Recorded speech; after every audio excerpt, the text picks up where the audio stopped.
Well, Randy, we're here at St George's Park where the Peterborough United players have been put through their paces. I think we interviewed you about a year ago, a couple of weeks back in overseas climbs. Yeah. How have you enjoyed the last few days? I had to tell you, I actually enjoyed St. George's more than even Portugal. Actually, the last time you and I, we were swatting flies together, if I recall. So it's been super comfortable. Great facilities, unbelievable. Like if anybody who's here in England hasn't seen this, it's quite spectacular. And it's really allowed us to get the team focused, and the energy level's been fantastic. And I know, Phil, you've had a couple of experiences over the course of the week, which have added to the flavor. But it has been quite something to watch the games, hasn't it? Like the energy level, the fact that it's the same team from last year, I think is spectacular. We're obviously looking to add a couple more pieces if we can, and just the way they've played against Stoke, even Derby yesterday. Just the way things are moving around. I've been here this third one, and some camps we've switched so many players, and this has just been phenomenal to watch. A team that's already kind of locked in together, singing on the same song sheet with a higher energy level. I'm pretty excited about this year. I think I said that last year, though. I've got to be careful about this. But it is nice, isn't it? I mean, when you come away to these pre-season camps, and I've done countless amounts of these, and they're really important for team spirit, not just in terms of the players, the management being together, co-owners being together. You're all, as you say, singing from the same hymn sheet, and it's nice to do this at this point. Yeah, it is. And I can't even imagine not doing it. Like, I've heard there's clubs that right now aren't still, they're still on furlough or they're off on holidays or whatever. I think they're giving up some remarkable time. And when Darren asked us to put the band together early, a couple weeks early with some of the younger kids, I thought that was fantastic. And I think that's really put us in a good spot. You always worry when you have a longer preseason or even bringing people out that the injuries, things like that, we haven't had those, which is great. There's no knocks. There's no players lying on a therapy room somewhere. So that's also been beneficial. It's been great. I just thought everything coming together has been really good. I know you got a meeting this afternoon that Jason is in. He's obviously not here at this moment in time, but he's done a lot of work behind the scenes with regards to the academy, obviously in terms of the category status and working with Kieran. How excited as co-owners, as a trio, are you about the future of that? Yeah, I mean, we're already seeing the benefits. I mean, that's one of the things you and I haven't talked about is just the youth, the talent of the youth. Some of these kids are actually going to break into the first team this year. And we saw some of them on the edges of that last year with Ricky and Idris and Harrison and Kyle. They all got a shot at it, and they're a year better. That's amazing. So for us then to get 14, 15, 16-year-olds in, to have that next generation coming along is fantastic. And the academy is only going to help that. I think it also helps the community. I think that's one of the really interesting things. When Jason and I came in, people have asked us, why Peterborough, right? I get that question all the time. And I got to tell you, anybody who's a local Peterboroughian, boy, you guys are hard on yourself. Like, it's a great community. It's a great city. It's beautiful. And I think the community spirit is one of the things that we were looking for. But catchment area was a big deal. And Peterborough's catchment for players is phenomenal. So the academy is a natural thing to do when you have 1,000 kids that are coming through that on a regular basis. I think it was Joe told me that it's 1,000 kids a year that we're touching with the academy, and now we can actually expand that further. It's not like there's 8 clubs in our community fighting for that talent. So it's been good. I know there's 2 other clubs would like me to remind that there's at least 3 in Peterborough, so I'll do that.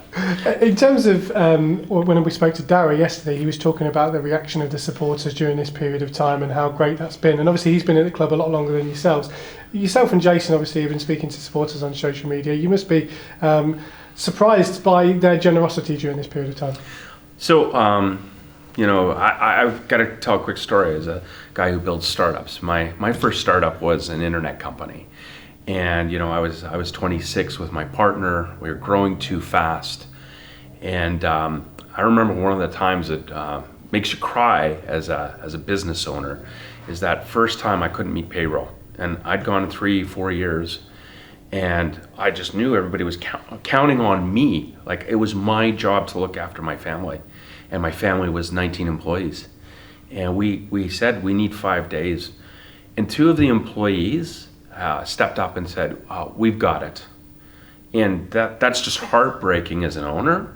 But at the same time, you remember that because now you know everybody's locked in.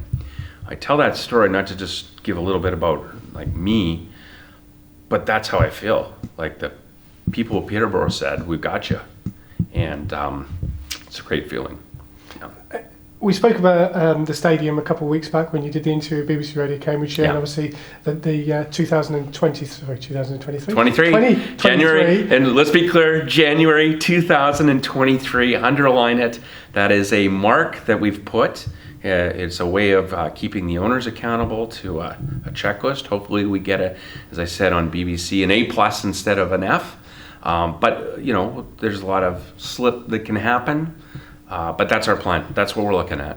And everyone was excited about the announcements, and obviously getting excited about the future of the football club. Obviously, you've been working on this for what probably feels like 3 years since you've been here. But it's a long process, but you have to keep in partnership with everybody that's involved in the process.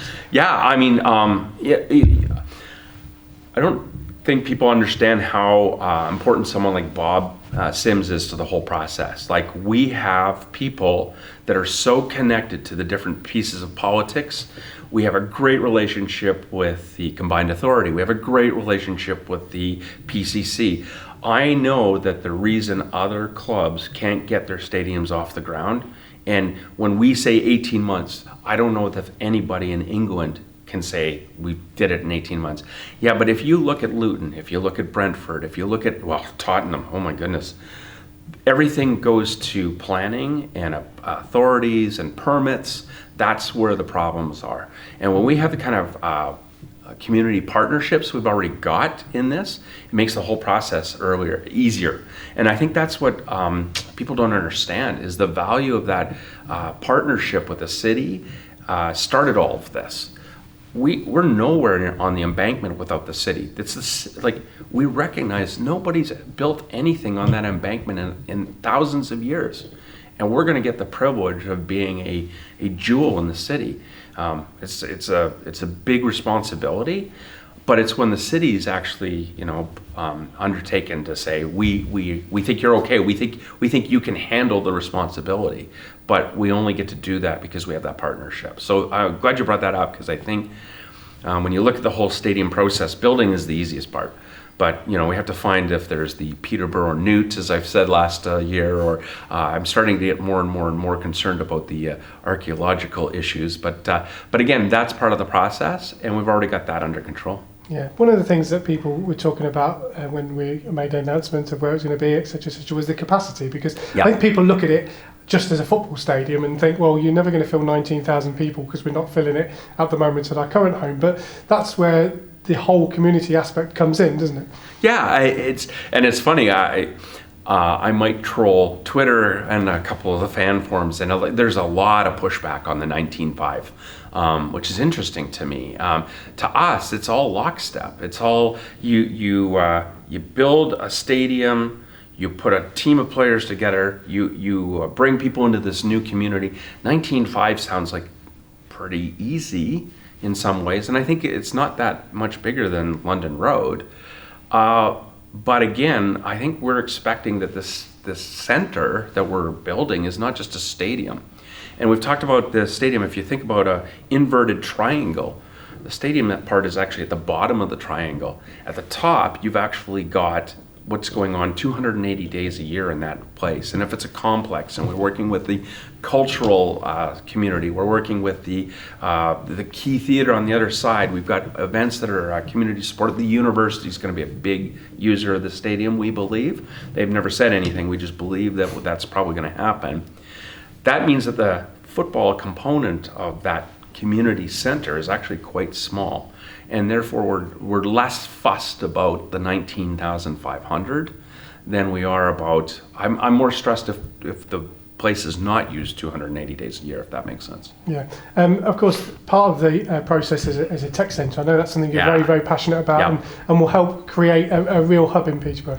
Yeah, I think, again, Jason and I spent a lot of time in what's called angel investing in technology. I run a very large angel group in Canada in 5 cities. And because of that, I've been able to be in 30 countries. And in fact, last night, right after the Derby game, I had to scramble out. I was doing an hour-and-a-half venture session in South America, and there was about 200 people there, and about 5,000 people are going to see it on a webinar. Those are our people, our community. We've told them that we could use this community in England as a test bed, so you can test alternative energies on the new stadium, on HVAC. You can test rehab medicine. You can test digital media. We've brought some things in with Chris and Joe to have a look at how we can actually allow technology to interact with this new stadium. So yeah, it really fits hand in glove with our current business. And you can imagine when we have people from 30 countries that are looking for a placeholder to get into the EU. I'm not getting into Brexit politics. I think a lot of you already know which way I landed. I don't think it matters. In or out of the EU, England is still an important launching pad for the rest of the world into the European Union. And we expect that we're going to use our tech incubator, accelerator, our investing background to actually drive that process. So I'm pretty excited about that as an element of what we're doing. And even if you're not a football fan, even if you've never been to Peterborough United before, this can only be great for the city as a whole, can't it? I think so. I know we're going to get some pushback, because if you're a purist, as I said at BBC, London Road's a stadium. That's it. It is, you go, you play football, and you know what, as a purist, I understand that. I do love the old lady. I'd call her that. There's some, we were talking about a potential history book that Joe could put together pictures for the stadium. There's some amazing shots of that home, but it was for football. And I think as a purist, maybe you're not going to love my plan for the new stadium because of the fact it's really community focused and it's going to be used for more. But I think that at the end of the day, that it's going to be actually super important to the community that we bring in new businesses, that we re-inject the jobs around the construction, that we're part of, you think about it, you've got the cathedral, the cultural with the Key Theatre, the stadium, which is really community, and the university. Those four, it's well thought out. That master plan is about building the Peterborough community. We're a big part of it. That's really exciting. It's not that we weren't a big part of it in London Road, but moving closer to the center and building the four pieces around it makes a ton of sense for us. In terms of design of the stadium, obviously you took the picture, I think it was in Hungary, obviously. Yeah, we were in Hungary. And everyone's sort of looking, I think that's brilliant if we put some blue seats rather than the green seats. From a design... I think somebody wants some yellow seats too, if I recall. From a design point of view, is that great that you've got such a starting point of how your vision is for both you guys as co-owners, but also the people that are obviously going to... Yeah, and I think there's some other things. We're going to try to open it up for other people to come in with some ideas. As you know, I've been working with Peter and Sandy Lane on how we take our history from London Road and move it to the new stadium. I've got this vision for almost a history bar or some place that is central to the whole stadium. You walk in, you get our history, you get access potentially to go see the field at field level before the game. I know that the staff has been all over me when they see me and say, hey, I've got a great idea for how I want security to go. Or, hey, can I actually get a real office this time instead of a rabbit warren? And by the way, if you haven't seen the offices that the staff put up with, I think you guys will get a Medal of Honor for what you put up with at London Road for facilities. So everybody's piling in, and actually, if you have a look at embankmentstadium.com, there's an opportunity for fans to actually tell us what they'd like to see too.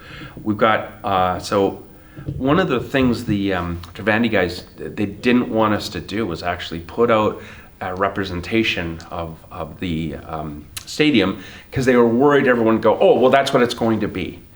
And everything's going to be off of that Hungary design, and what we loved about it was that the way it's 19,500 compacted on top of each other. The rows are steeper. We're going to try to bury the stadium as much as we can. We can't with the water table there, but if we could drive it down, bring people on top, I think that's going to make a big difference to the noise level, to the sense of being in a community space. But yes, we're asking everybody to throw in, what would you like to see in a made in Peterborough solution? I think as an example, it's a no-brainer that on the northwest corner, as you're looking over the embankment at our cathedral, I think you can almost assume that we're just going to have a glass looking back over our city. Those are the kind of things we'll make it ours. Yeah, and you talk about history and how important it is, and as you say, you had the conversations with Peter and Sandy, and that's probably one of the major concerns that supporters have, isn't it? That, is it just a new stadium that's going to be sold and doesn't have that, and that's something you're very passionate about. Yeah, I am. I am. And I remember when I got here, it's like, oh no, 2 more foreign owners. What are they going to be like? And we're still fighting that. Like, I understand that that there's going to be some concern that if 1 person or 2 people drive that it's going to be, no, I'm going this direction. This is how it's going to go.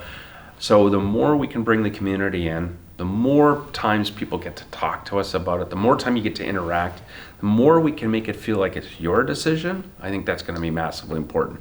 Now, at the end of the day, some people are going to go, yeah, he's just saying that. Well, yeah, Dara, Jason, and I have to write a check, so we have some say in how this is going to go.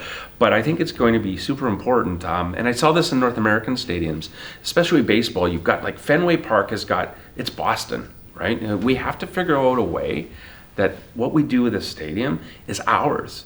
And we want to be one of those pictures on Sky TV. When they show our stadium, they go, oh yeah, that's Peterborough. So it has to be ours, it has to be community, and we're going to need everybody's input for that. And just finally then, just ahead of the 2-3 weeks out from the start of the season, given how last season finished and the lockdown period, how excited are you to be looking forward to football again? That's frustrating for me. Nobody's going to say poor you. To come from Canada here during the time of COVID, I had to do some lockdown here, and luckily I can get testing with the club and everything. But it's still, you can't just get off Heathrow and start testing and everything's okay. When I get back to Canada, I'll be locked down for 2 weeks, and they actually check in Canada. So I'm going to have peace officers or the Mounties come by and make sure I'm doing my Canadian duty. I'm running a couple companies right now. That means I'm out of my office. So to come over here to be part of training camp, to have this meetings with the city, what we had, the master planning and the combined authority was massively important. But it also means I may not get back here for a while. That's really disappointing. So there's an element of, I used to just get on a plane Friday night, land, Bob would say, are you jet lagging? No, let's get to the stadium, right? And go to a game and then, head home Monday or Tuesday. I'm not going to be able to do that.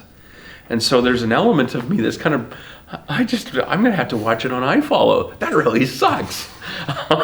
And I know everybody's going, yeah, there's like 20,000 of us that are going to have to watch it on iFollow, and it really sucks. So there's mixed feelings. Like, this is really, I'm going to say it, it's fucking awful that we all have the best team we've had in so long. We were making that run. We had it. We know we had it. We got screwed out of it. We feel it. I thought Dara's comments yesterday were absolute. Like, we should feel it right here, how badly we got it stuck to us. And we've got this team that's going to make a run this year, and we're all going to watch it on iFollow. So thanks for asking the question. I'm really excited about the season. I wish we could all see it.